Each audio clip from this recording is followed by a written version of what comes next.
నమస్తే, welcome to our channel. YCP ఈ రోజు ఏబిఎన్ ఆంధ్రజ్యోతి పైన దాడి చేసిన సంగతి మనకు తెలిసిందే. మరి దీనిపైన సీనియర్ జర్నలిస్ట్ సత్యమూర్తి గారి రియాక్షన్ తెలుసుకుందాం. నమస్తే సార్. నమస్కారం అండి. ఈ రోజు ఏబిఎన్ ఆంధ్రజ్యోతి పైన దాడి జరిగింది సార్. మరి ఆ దాడిపైన మీ రియాక్షన్ ఏంటి? ఇది చాలా వైసీపీకి అలవాటు అయిపోయింది. దౌర్జన్యం. ఈ దౌర్జన్యంతోనే వైసీపీ నాశనం అయిపోయింది. అయినా సరే ఇంకా ఈ దౌర్జన్యకర విధానాలని వాళ్ళు వదలటలేదు. ఎందుకు అంటే అలవాటు పడిపోయారు. ఇప్పుడు ఏబిఎన్ ఆంధ్రజ్యోతి దగ్గర ధర్నా చేసిన వాళ్ళల్లో ఒక్కొక్కడి ఆస్తి కనీసం 500 కోట్ల పైనే ఉంటుంది. నేను చాలా తక్కువ చెప్పా. అంత సంపాదించుకున్నారు. 5 సంవత్సరాల కాలంలో బాగా మొత్తం ల్యాండ్లు గీండ్లు అన్ని దోచుకొని కూర్చున్నారు. ఆ దౌర్జన్యానికి అలవాటు పడిపోయి ఉన్నారు. ఇప్పుడు వాళ్ళ బాస్ అయితే దాదాపు 20 లక్షల కోట్లకు ఉంటాడు. అంటే మొత్తం ప్రపంచంలో కల్లా అత్యధిక ధనవంతుడు ఫోర్బ్స్ జాబితా తీస్తే, అంటే అఫ్కోర్స్ ఫోర్బ్స్ జాబితా ఓన్లీ వైట్ మనీకే ఉంటుంది, బినామీలతో పెట్టుకుంటే ఉండదు. కానీ అట్లా మొత్తం బ్లాక్ మనీతో సహా లెక్క పెడితే ఫోర్బ్స్ మ్యాగజైన్లో ఫస్ట్ ఉంటాడు. అటువంటి మనుషులు అంటే కండ కావరం, బాగా ధన మదం పెరిగిపోయిన ఈ బ్యాచ్ అంతా అక్కడ కూర్చొని వాళ్ళు చేస్తున్న ఇదేంటి, వాళ్ళు అంటున్న మాటలేంటి, ఏమనుకుంటున్నారు వాళ్ళు? అంటే నీ డబ్బులు వచ్చి నిన్ను కాపాడతాయా? ఇదే జోగి రమేష్ని పోలీసులు ఈడ్చుకెళ్ళారు, జబ్బ పట్టుకొని ఈడ్చుకుంటూ తీసుకెళ్లారు. అప్పుడు ఏం చేసావు నువ్వు? ఏం చేయగలిగావు? అంటే నీ ఈ అంబటి రాంబాబు వీళ్ళందరూ అరెస్ట్ అయిన బ్యాచ్ ఇదంతా. అంటే ఎందుకు చెప్తున్నానంటే, ఒకసారి మామూలు మనిషికి ఎవరికైనా ఒక అరెస్ట్ చేస్తే పోలీస్ స్టేషన్కి వెళ్ళి వస్తే, జైలుకి వెళ్ళి వస్తే వాడిలో పరివర్తన రావాలి. కానీ ఈ గూండాలు పెట్టరేగిపోతున్నారు. ఈ వైసీపీ గూండాలు పెట్టరేగిపోతున్నారు. అతను కారుమూరి వెంకటరెడ్డి అనే ఒక అధికార ప్రతినిధి ఉంటాడు. అధికార ప్రతినిధిని పోలీసులు అరెస్ట్ చేశారు. అరెస్ట్ చేసినప్పుడు వెళ్ళాడు, బాత్రూంలో దాక్కున్నాడు. నన్ను పట్టుకుంటే నేను హార్పిక్ తాగుతానని బెదిరించాడు. ఇటువంటివన్నీ జరిగినాయి. ఇప్పుడు వచ్చి అతను ఏం మాట్లాడతాడు? నువ్వు రా, దమ్ముండే బయటికి రా. అంటే ఏం మాటలు! మీరు అసలు మనుషులేనా? మీరు మనుషులుగా పనికిరారు. మీరు అసలు ప్రజానాయకుడిగా పక్కన పెట్టండి. మీరు వచ్చి దౌర్జన్యమా? ఏం రాశాడు రాధాకృష్ణ? ఏం రాశాడు కొత్త పలుకులో? ఆ కొత్త పలుకులో రాధాకృష్ణ రాసింది చదివి సిగ్గు తెచ్చుకోవాలి. మీరు అసలు సిగ్గుపడాలి. వెన్నెముక లేకుండా ప్రవర్తిస్తున్నారు అని రాశాడు.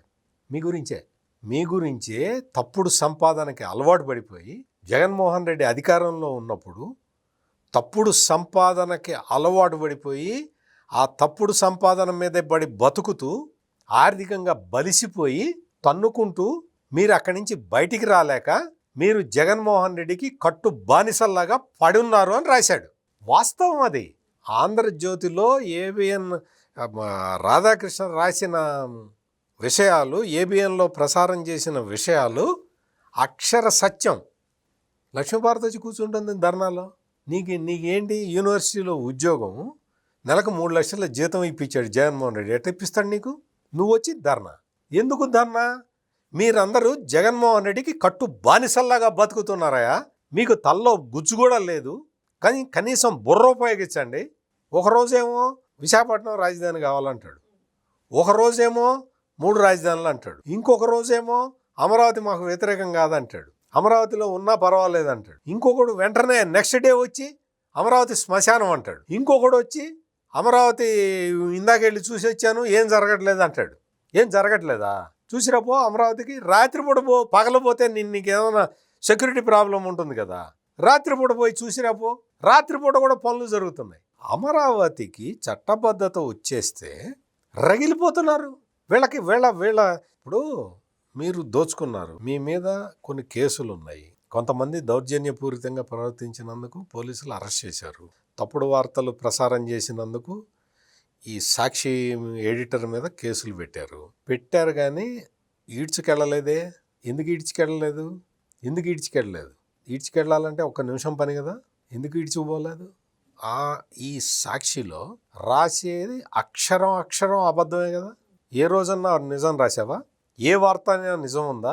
నీ పేపర్లో డేటు, ఎగ్ రేటు తప్ప ఏది కరెక్ట్ కాదు కదా. నువ్వు వచ్చి నీతులు చెప్తావా? ఆంధ్రజ్యోతి రాధాకృష్ణ గురించి నువ్వు నీతులు చెప్తావు. Radhakrishna is a fighter. చాలామంది జర్నలిస్టులు అంటే జర్నలిస్టులుగా చలామణి అయ్యేవాళ్ళు, జర్నలిస్టులు అని చెప్పి కొన్ని పేపర్లలో ఎడిటర్లుగా పనిచేసిన వాళ్ళకు కూడా రాయటం చేత కాదు. రాధాకృష్ణ ఇప్పటికీ తన వార్తని తానే రాసుకుంటాడు. తెలుసా మీకు ఆ విషయం? రాధాకృష్ణ కొత్త పలుకు తానే రాసుకుంటాడు. చాలామంది బినామీలను పెట్టి రాయించుకుంటారు, గోస్ట్ రైటర్లు అంటారు, వాళ్ళని పెట్టి రాయించుకుంటారు. ఏదైనా ఒక పని చేసేటప్పుడు విషయం ఏంటో తెలుసుకోవాలి, తల్లో గుజ్జు పెంచుకోవాలి, తల్లో గుజ్జు ఉండాలి. అంతేగాని తప్పుడు రాతలు రాసే మీరొచ్చి ఆంధ్రజ్యోతిని ఆక్షేపిస్తారా? అందులో రాధాకృష్ణని ఆక్షేపిస్తారా? ఎందుకు అంత కసి ఎందుకు రాధాకృష్ణ మీద? మీకు ఇంకో విషయం చెప్తున్నా వినండి. మీరు ఈరోజు చేసిన పనితోటి రాధాకృష్ణ మిమ్మల్ని వదిలేస్తాడు అనుకుంటున్నారేమో. వదలడు. రాజశేఖర్ రెడ్డి, గతంలో రాజశేఖర్ రెడ్డి దారుణమైన ఆరోపణలు చేసి ఒక్క రూపాయి కూడా గవర్నమెంట్ అడ్వర్టైజ్మెంట్ ఇవ్వకపోయినా సరే రాధాకృష్ణ కాంప్రమైజ్ కాల. మీ నాన్న మీదే కాంప్రమైజ్ కాల, నీ మీద ఎందుకు అవుతాడు కాంప్రమైజు? నీకు నీ చెల్లికి విభేదాలు ఉన్నాయి అని మొట్టమొదటిసారి బయట పెట్టిన వ్యక్తి రాధాకృష్ణ. ఆ కసి నీకుంటే ఉండొచ్చు, ఆ కసితోటే నువ్వు ఈ పని చేయిస్తే చేసి ఉండొచ్చు. రాధాకృష్ణ ఎప్పటికీ కాంప్రమైజ్ కాడు, ఆ విషయం గుర్తుపెట్టుకో. నీకు ఎందుకు చెప్తున్నానంటే, నువ్వు వచ్చి ధర్నా చేసావు, ఏం సాధించావు? నీకు మొత్తం ఒక అంటే నీ కొత్త లీడర్ ఎవడన్నా కనిపించాడా ధర్నాలో? ఇవే పాచిమొహాలు కదా, ఇవే పాచిమొహాలు అధికారంలో ఉన్నప్పుడు దోచుకు తిన్న మొహాలు. ఈ మొహాలు వచ్చి అక్కడ కూర్చొని ఇంకో దారుణమైన విషయం అయితే చెప్పమంటారా? అపోలో హాస్పిటల్ మెయిన్ గేట్ దగ్గర ఈ అల్లరి మోకలు వీళ్ళందరూ కలిసి ఒక అంబులెన్స్ని ఆపేసినాయి. ఒక అంబులెన్స్ హారన్ వినపడుతున్నా కానీ వీళ్ళు పట్టించుకోలేదు. మొత్తం ఒక జిప్సీ వ్యాన్ ఉంటుంది కదా, జీపు ఉంటుంది కదా, జీపు నిండా వెనకంతా ఒక లోడు బీర్ బాటిల్స్, ఆ బీర్ బాటిల్స్ పెట్టుకొని తాగుతున్నారు, వచ్చి కూర్చుంటున్నారు, ఇవన్నీ చేస్తున్నారు. ఆ మైకంలో ఆ అంబులెన్స్ని అడ్డుకున్నారు. అంటే ఎంత మైకంలో మునిగి తేలుతున్నారో వీళ్ళు చూడండి. ఇంత దారుణంగా అసలు సభ్య సమాజంలో వీళ్ళు బతకటానికే వీళ్ళకి అర్హత లేదు. డబ్బులుంటే ఉండొచ్చు, డబ్బులు ఉండటం నీ క్రైటీరియా కాదు, నీ ప్రవర్తన ఎట్లా ఉంది. నువ్వు అమరావతిని ఇప్పటికీ మీరందరూ కలిసి ఎన్నిసార్లు అవమానించారు? ఆగిందా అమరావతి? రాష్ట్రపతి ద్రౌపది ముర్ము సంతకం పెట్టేశారు, అయిపోయింది, చట్టం అయిపోయింది. ఏం పీకుతావు నువ్వు? సారీ, ఆ భాష నేను మాట్లాడకూడదు, ఎందుకంటే నేను ఒక జర్నలిస్ట్గా నేను ఆ భాష మాట్లాడకూడదు. కానీ నాకు ఆవేశం ఆగట్లా. ఏం చేయగలుగుతావు నువ్వు? అమరావతిని ఏం చేయగలుగుతావు? అమరావతిని నువ్వు ఎందుకు అడ్డుకుంటున్నావు? ఒకరోజు అమరావతి అంటావు, ఒకరోజు విశాఖపట్నం అంటావు, ఒకరోజు ఇది అంటావు, ఒకరోజు మావిగన్ అంటావు. నీకు అసలు స్టాండ్ లేదు. రాధాకృష్ణ రాసింది అదే. నీకు అసలు బుర్ర లేదు అని రాశాడు. నీకు బుర్ర లేదు. నేను మళ్ళీ చెబుతున్నా, రాధాకృష్ణ రాసింది ఏంటి అంటే నీకు బుర్ర లేదు అని రాశాడు. నీకు బుర్ర ఉంటే ఈ పనులు చెయ్యవు. నేను కూడా అదే చెప్తున్నా. ఏం చేస్తావు? అమరావతిని ఏం చేస్తావు? ఏం చేయగలుగుతావు? అమరావతి ఒక రాష్ట్రానికి రాజధాని. ఆ పేరు పలకటానికే నీకు ఈగో ప్రాబ్లం వస్తున్నది. ఎందుకు వస్తున్నది? నేను వస్తే మారుస్తా, రా మార్చు, మళ్ళీ రాష్ట్రపతితో సంతకం పెట్టించు, అమరావతి రాజధాని కాదు అని సంతకం పెట్టించు. చేయగలుగుతావా? నీ వల్ల అవుతుందా? నీకు ప్రజల బలం ఉందా, మద్దతు ఉందా? నువ్వు చేయగలుగుతావా? డబ్బులు పడేస్తే అయ్యే పని కాదు ఇది. డబ్బులు పడేస్తే అయ్యే పని కాదు, ప్రజా బలంతో జరిగే పని. ప్రజల బలం ఉండాలి, ప్రజల మద్దతు ఉండాలి. కేంద్రంలో నరేంద్ర మోడీ, రాష్ట్రంలో చంద్రబాబు నాయుడికి ప్రజా బలం ఉంది కాబట్టి ఇది చేయగలిగారు. ఈ సూత్రం కూడా తెలియదు నీకు.